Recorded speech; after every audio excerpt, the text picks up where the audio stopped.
tak jadi Perdana Menteri ni ramai ni. Tak.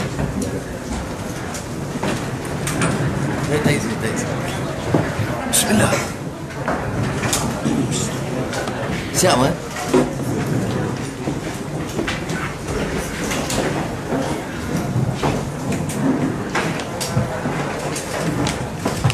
Cakap dah. Wheelchair.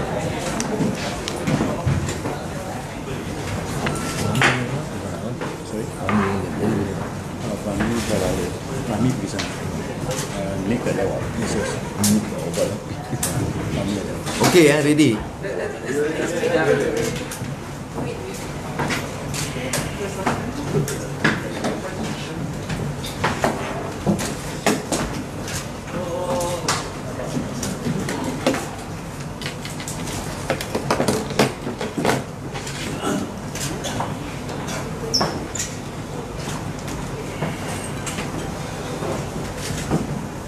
Okey.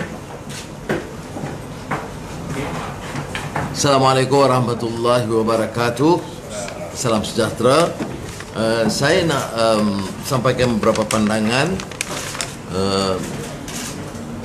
berhubung dengan perubahan kerajaan yang berlakunya pengkhianatan dan terhadap mandat rakyat. Ini bukan soal pengkhianatan terhadap beberapa orang.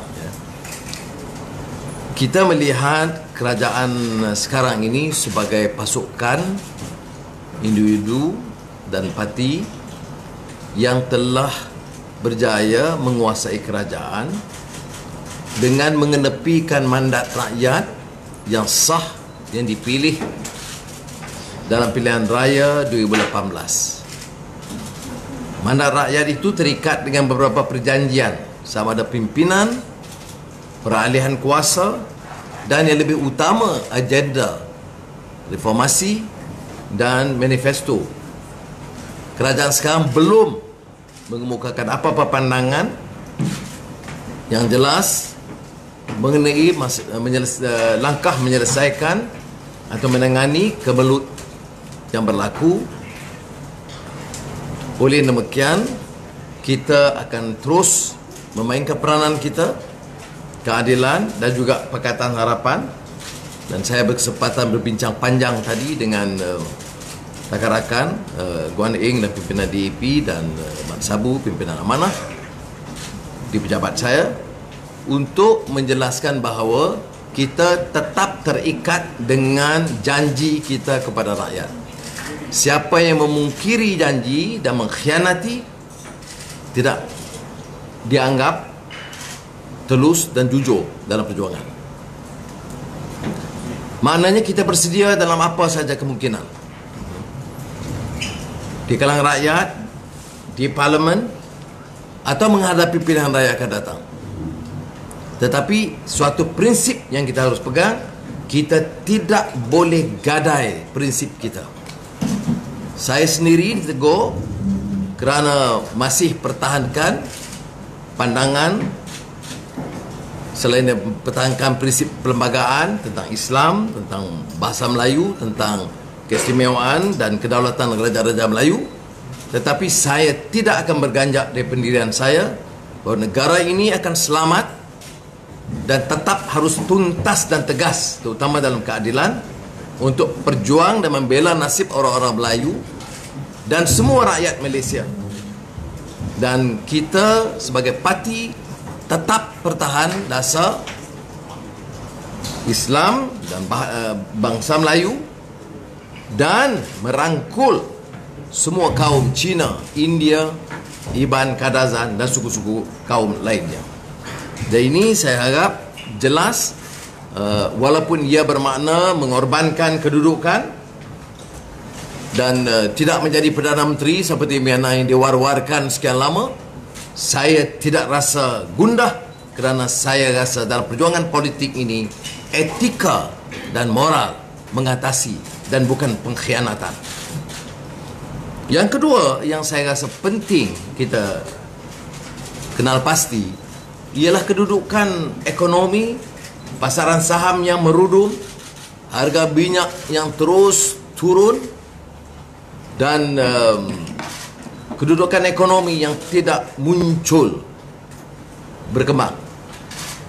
Pimpinan negara sekarang tidak menampakkan kesungguhan atau sikap atau kenyataan selain daripada menjadikan politik ini sebagai medan untuk memperolehi dukungan ahli-ahli parlimen dengan sogokan kedudukan atau wang ringgit. Kita malu kerana kedudukan ahli parlimen yang sudi menggadai prinsip semata-mata kerana janji jabatan dan wang ringgit mengaibkan politik dan keyakinan rakyat kepada kita. Bagi saya nak tegaskan di sini, apa saja pendirian kita mestilah bertolak kepada dasar perjuangan yang untuk membela nasib rakyat. Rakyat ini maknanya rakyat pelbagai kaum. Kalau kita harus kumandangkan lagi tentang dominasi Melayu dalam kerajaan, kita lihat dalam masalah ekonomi, kita perlu orang Melayu, kita perlu orang Cina, kita perlu orang India atau Iban Kadazan untuk memulihkan ekonomi. Sikap perkauman begini akan terus menyebabkan keadaan ekonomi kita runcing dan merosot. Berikutnya ialah kerana ketegasan yang diperlukan dalam menghadapi masalah COVID-19. Jumlahnya sebagai pandemik membimbangkan. Belum ada suatu kenyataan seperti mana yang pernah berlaku dalam Kerajaan Pakatan Harapan, di mana ada kesungguhan, keputusan-keputusan yang bijak untuk memastikan ia dapat dikawal. Ia tidak mudah. Apakah kesediaan hospital, kepakaran, kemudahan dan kawal selia yang boleh membantu kita menangani masalah ini. So, saudara, saya harap kerajaan dalam hari ini, beberapa hari yang berikut ini, tumpu kepada masalah ini. Bagi pihak parti sendiri, kita telah menasihatkan seluruh kegiatan orang ramai, yang melibatkan orang ramai, termasuk selawat dan pengajian di rumah saya yang diadakan pada tiap hari Ahad malam, itu terpaksa ditangguhkan. Boleh lakukan selawat dan doa dan solat hajat di rumah masing-masing, dan saya akan sampaikan pesan dan mesej melalui media sosial.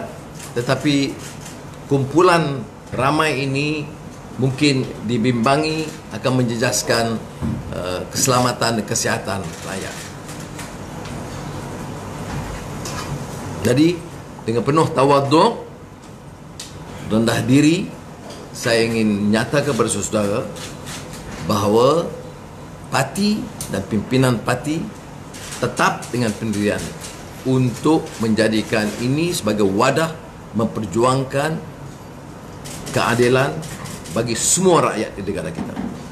Kalau ini bermakna beberapa orang yang khianat dipecat dan beberapa tokoh-tokoh lain yang di bawah saluran upah mereka turut bersekongkol, mereka juga akan terus disingkirkan. Lebih selamat bagi kita. Kita harus kekalkan yang patuh, yang committed dengan perjuangan kita. Jadi kita sekarang pantau di tiap negeri ada beberapa 1-2 ketua cabang, sekitar 250 orang, berbanding dengan anggota lebih 1 juta. Dan dalam tempoh seperti yang diumumkan oleh Ketua Penerangan kita semalam, 12,500 ahli baru, 250 yang dipecat. Sekian, terima kasih. You want me to summarize in English? No, I'll answer questions and Saif will help. Datuk Sri melihat pada situasi politik sekarang ni, apakah Datuk Sri masih meletakkan harapan untuk menjadi Perdana Menteri? Itu bukan soalnya. Saya masuk dalam gelanggang politik walaupun dihina, dicerca, diaibkan, saya tegak kepada atas prinsip ini. Dan rakyat yang memutuskan. Dan tidak harus ada suara angkuh atau sombong untuk menidakkan. Saya tahu saya janji itu juga dimungkiri, ia tidak menggusarkan. Tetapi yang pada saya gunakan keupayaan, kebijaksanaan yang ada untuk memperkukuh parti dan kembali kepada landasan. Kerana dalam beberapa tahun ini pengkhianat itu memang ketara. Sebab itu kita lihat gerombolan kecil ini rupa-rupanya sekarang baru terbongkar. Kalau tahun lalu saya bicarakan, ramai yang tidak percaya kerana tidak terbukti. Hidup dalam keadilan, wadahnya untuk Melayu dan pelbagai kaum. Tapi mainan politik jahat ini rupa-rupanya bawa sentimen kaum yang melulu. Orang ini terkeluar dengan sendirinya. Dan kita mahu ahli-ahli faham dasar dan mengapa reform itu perlu. Baik. So Sri, can we get some clarity? Actually, what is Tun Mahathir's position now? Because they say he's gone back to PH, but in interviews he's saying you can't get, Malays don't support you because you're liberal. What's happening in Pakatan now? With that, you have to ask him because he may change his mind tomorrow. And hopefully he can remain consistent in his views. But as far as I'm concerned, if you ask what is the position of Pakatan Harapan, Pakatan Harapan as it stands today, as we discussed this morning, is Keadilan, DAP and Amanah. Bersatu have decided some weeks back to leave. But of course, we continue to have discussions, including with Tun Mahathir. Datuk Sri, sekarang ni Tun Mahathir mengatakan bahawa rakyat bangsa Melayu ni menolak Datuk Sri. Mungkin Datuk Sri Tun Mahathir tolak saya, tapi orang Melayu saya belum pastilah. Sebab saya bertanding di semua kawasan, majoriti besar orang Melayu sokong saya. Di Port Dickson, majoriti lebih 60% sokong saya. Di Matampau, base-nya itu Melayu. Jadi saya ingat tak perlu ulas itu. Lebih daripada itu. Dr. Sri, with all the defectors of the MPs, the one who have now seemed to join the government of the day, so it seems that Pakatan has lost, the simple majority. Is PH still going to table the motion of no confidence when Parliament starts on May? Yeah, I did infer just now that the focus is to solidify our strength, to bring up issues, economic issues, major problems of unemployment, economic issues, massive economic problems which has its ramifications to issues of employment and general hardship for the people. So I think that should be the focus now. We'll see in the next few weeks what should be done depending on the level of support that we have. That is our position this morning. We are not discounting any possibility. But the focus must be the right economy and COVID-19. So you said that the government of the day is not doing enough for the economy and the COVID-19. What more do you expect? What are the or enticing them? Do a responsible job. You have done this dirty gimmick of taking over a government through essentially an unethical and immoral means. So now that you are in the position to govern, do it properly, undertake this task of economic management, although it is highlighted, being tested, and we have congregations in the mosque involving more than 5,000 people also. So I think these are concerns that you must address. I'm not saying that nobody is taking cognizance of this fact, but there is no clear direction. Leadership is lacking in this country. Yes, yes. This is Sanjeev from Rajini. Please know that Tun Mahathir said that probably Perikatan Nasional will lead until G15. Are you from your side, are you willing to concede that Pakatan Harapan no longer command majority, and how many seats you have, and are you still going to push for the motion of confidence or no confidence that Parliament probably? Thanks. Well, I'm not responding to Tun Mahathir because there are too many contradictory statements, but I'm just saying that as far as we're concerned, our focus is the economy and COVID-19. I think this is the immediate concern of the rakyat. Meanwhile, we are of course then discussing and looking at avenues. We're not discounting any possibility. Dr. Sri, can confirm with you, is it the member of Living PKR, is it need to pay the 10 million ringgit to the party? Yes, the legal team is studying it and will essentially proceed, because that was the undertaking they did. They stood, they used the party and the party machinery, party manifesto, everything done, and then they of course absconded. Alright? Can you please elaborate the relationship with Mahathir and on one of the parties, particularly when one of the Petahan Mandat Rakyat, things supposed to come but it cancelled off, and that sparked some speculation. Does it mean that in future, Harapan no longer work together with the Mahathir's faction in Bersatu? My patience is legendary. So I don't think I can easily be provoked. And Tun Mahathir have been saying this nasty thing for the last many decades. So I don't think it would affect my position and the party's position in setting our priority right. We are committed to a reform agenda.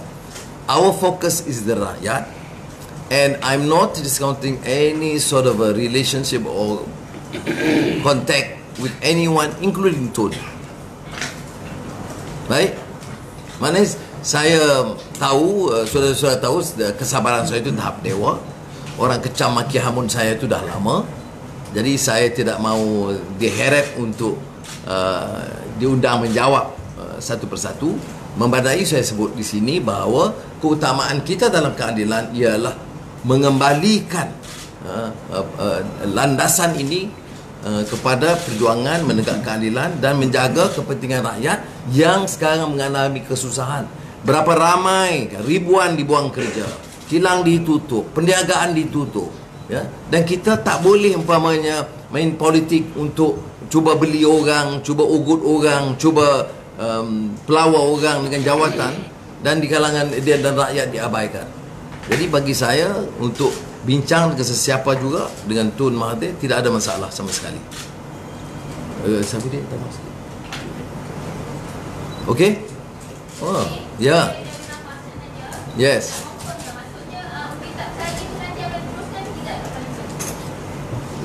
Perbincangan kita pagi tadi tidak menolak apa-apa, tetapi kita tidak mahu fokus kita kepada satu masalah perbalahan politik. Rakyat pun dah letih. Masalah ekonomi berat. Puluhan ribu orang tak ada kerja. Mas, Malindo, sebut saja. Kilang-kilang. Dan sekarang kita duk tumpu apa? Saya jawab, tumpu ekonomi rakyat, tumpu COVID-19. Yang lain itu, lihat perkembangan dari masa ke semasa. Dan desakan saya kepada pimpinan negara, kamu dah berusaha, bukan baru, berbulan-bulan atau mungkin hampir setahun, duk kira nak rebut jawatan. Okey, now kamu dah rebut. Cara tipu helah, cara khianat, jalankanlah tugas yang ada sekarang. Ini pesanan saya. Yes. So Tun M still be the PH pengerusi? Right now, as it stands today, he is not a member of PH.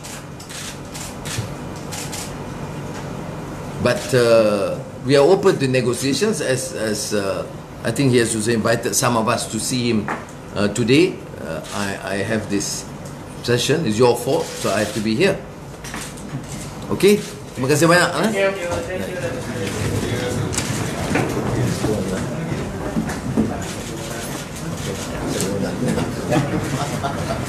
Kau tak salah semua ini ya? Oh, tak kenakan nasihat, salam, semua macam ni, cukup. Ya. Take it seriously, this COVID-19. You orang jangan dekat-dekat sangat, jauh sikit.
Okey, baik.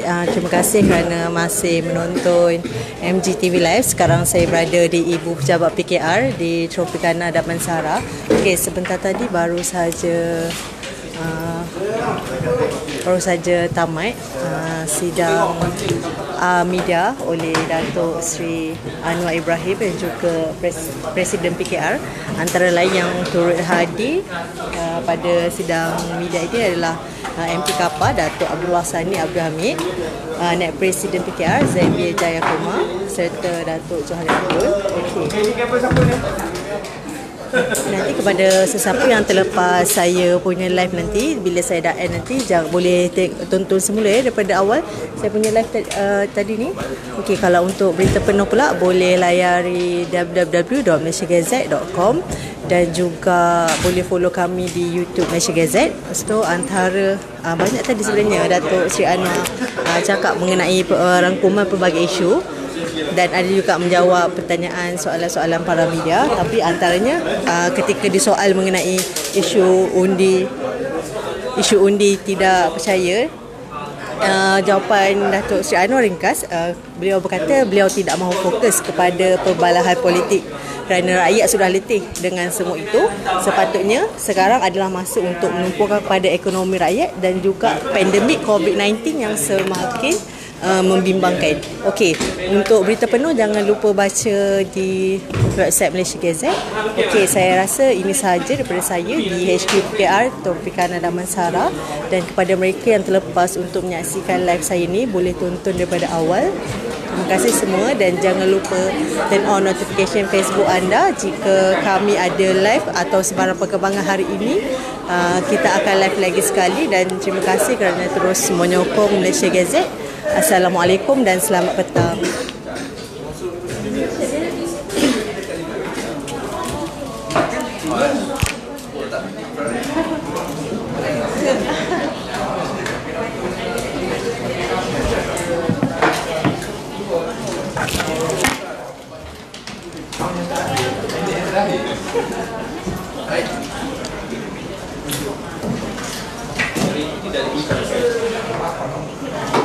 Dibuat mesyuarat